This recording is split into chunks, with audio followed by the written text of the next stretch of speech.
meus amigos, meus irmãos, sejam bem-vindos a mais um Abrindo a Bíblia. Me lembrei de você.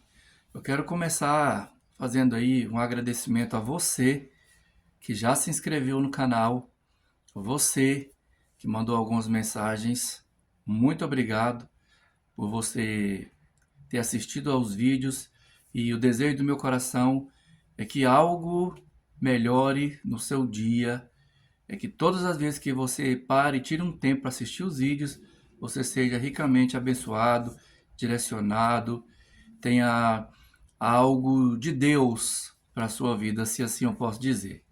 Tá bom? Então, muito obrigado você que respondeu, que mandou mensagem, que se inscreveu, que assiste todos os vídeos, ok? Deus abençoe você. Então, vamos lá, mais um Abrindo a Bíblia, me lembrei de você. E hoje nós vamos falar sobre algo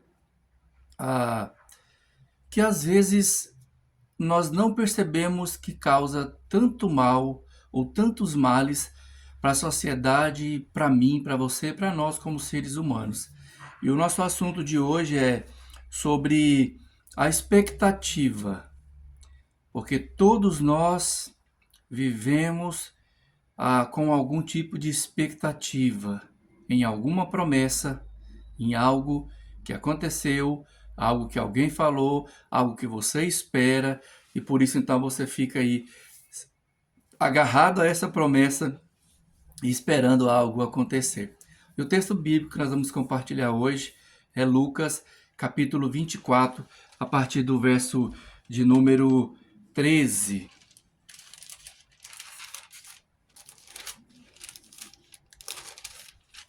Diz aqui o texto bíblico: por isso então que eu estou me referindo aí a essa promessa, que toda a promessa ela gera expectativa e as expectativas elas podem gerar frustração. Então essa frustração é que é que é o problema, o que nós faremos ou que nós estamos fazendo ou vamos fazer com esse aspecto. Aqui em Lucas capítulo 24, diz aí o texto que tinha Jesus, durante o seu ministério terreno, ele disse: olha, eu vim para salvar, mas para salvar e redimir, eu vou ser condenado, eu vou ser preso, eu vou ser julgado, eu vou ser condenado, eu vou ser crucificado. Porém, entretanto, todavia, no terceiro dia eu ressuscitarei. É a promessa de Deus em Jesus Cristo para mim, para você e para aquele povo, o povo de Israel, os judeus daquela época. Observa então que depois que tudo aconteceu, na ressurreição de Jesus, no primeiro dia da semana, no domingo, Lucas capítulo 24, a partir do verso 13. Naquele mesmo dia, dois deles estavam de caminho para uma aldeia chamada Emaús, distante de Jerusalém 60 estádios, mais ou menos 11 quilômetros, e iam conversando a respeito de todas as coisas sucedidas. Aconteceu que, enquanto conversavam e discutiam, o próprio Jesus se aproximou e ia com eles. Observa. Os seus olhos, porém, estavam como que impedidos de o reconhecer. Então, lhes perguntou Jesus: que é isso que vos preocupa e que tendes tratado à medida que caminhais? E eles pararam entristecidos.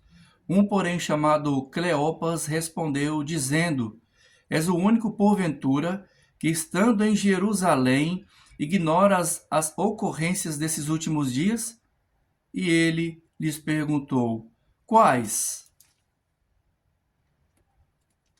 E explicaram o que aconteceu a Jesus, o Nazareno, que era varão profeta, poderoso em obras e palavras diante de Deus de todo o povo, e como os principais sacerdotes e as nossas autoridades o entregaram para ser condenado à morte e o crucificaram.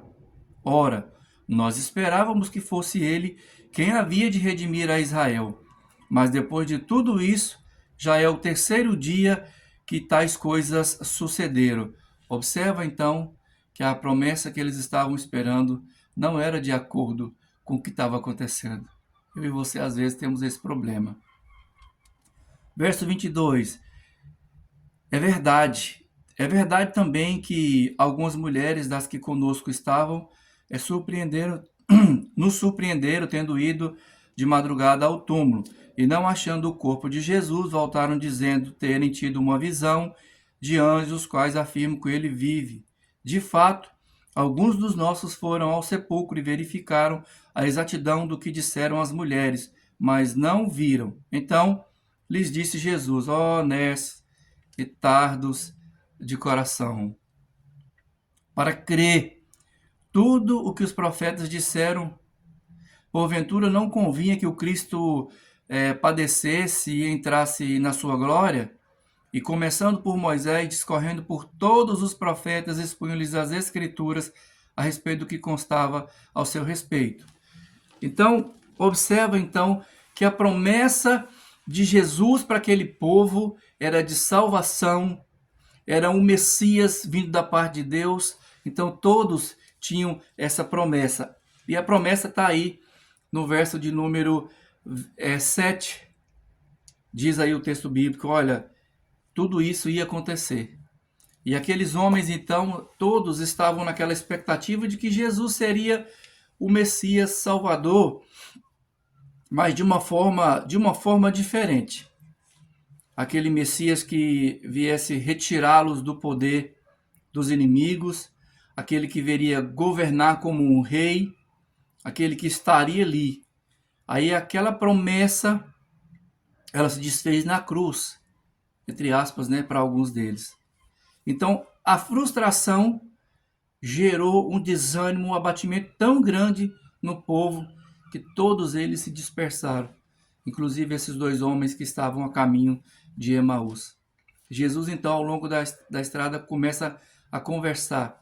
Jesus faz, então, uma espécie de mentoreamento com eles ao longo do caminho.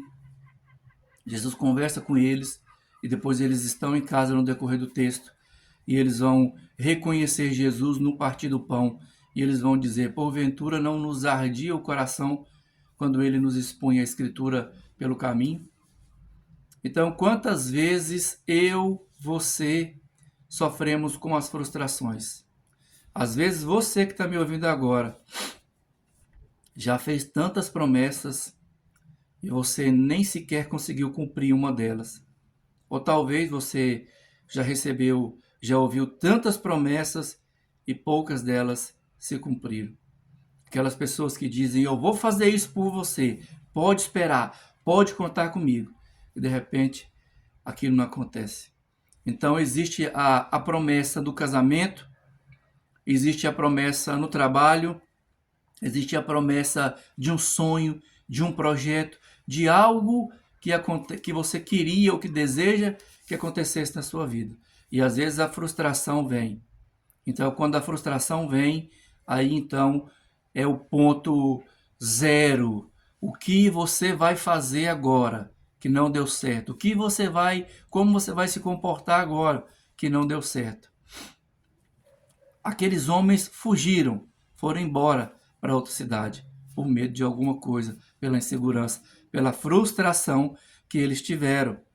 Mas então o que você vai fazer agora? Aquela promessa que você esperava, ela não se cumpriu. Ela gerou em você uma frustração.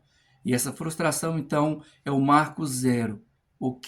A pergunta é: o que nós vamos fazer em meio às nossas frustrações? Então, algo importante precisa acontecer com você que me ouve agora. O que você vai fazer com essa frustração? Qual vai ser o seu comportamento? Você vai desanimar? Você vai desistir? O que você vai fazer? Não tem uma receita pronta. Eu não quero trazer aqui para você uma receita pronta, porque eu não sou psiquiatra, não sou psicólogo. Eu sou apenas um homem que se preocupa com as dificuldades dos outros, um homem que deseja ser muito mais altruísta do que egoísta, tá bom? Então eu quero deixar para você esse texto bíblico de Lucas, capítulo 24, do verso 13 em diante, que fala sobre esse acontecimento, essa frustração que causou então nesse povo, esperando uma promessa que não era aquela promessa que eles queriam, mas era a promessa de Deus. Outra coisa também é, quantas vezes você entendeu a promessa errada? A pessoa te prometeu algo e você interpretou de maneira errada. Não é isso? Então temos o cuidado para que com as nossas promessas nós não geramos expectativas nos outros, para que essas expectativas não gerem frustrações. Cuidado com aquilo que você promete ou se compromete. Também não crie muitas expectativas em promessas, tá bom? Então o desejo do meu coração é que nesse dia você possa refletir sobre isso, o cuidado com a sua saúde psicológica, emocional, espiritual, para que você não seja um fazedor de promessas ou que você viva aí uma vida frustrante ou frustrada devido às promessas que as pessoas têm feito para você e elas não se cumpriram ou você entendeu errado.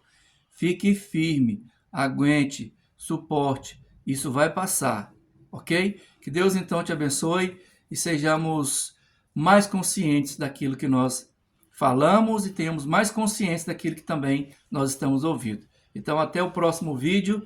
Espero que todos fiquem bem. Recebam um grande abraço e até o próximo vídeo, então.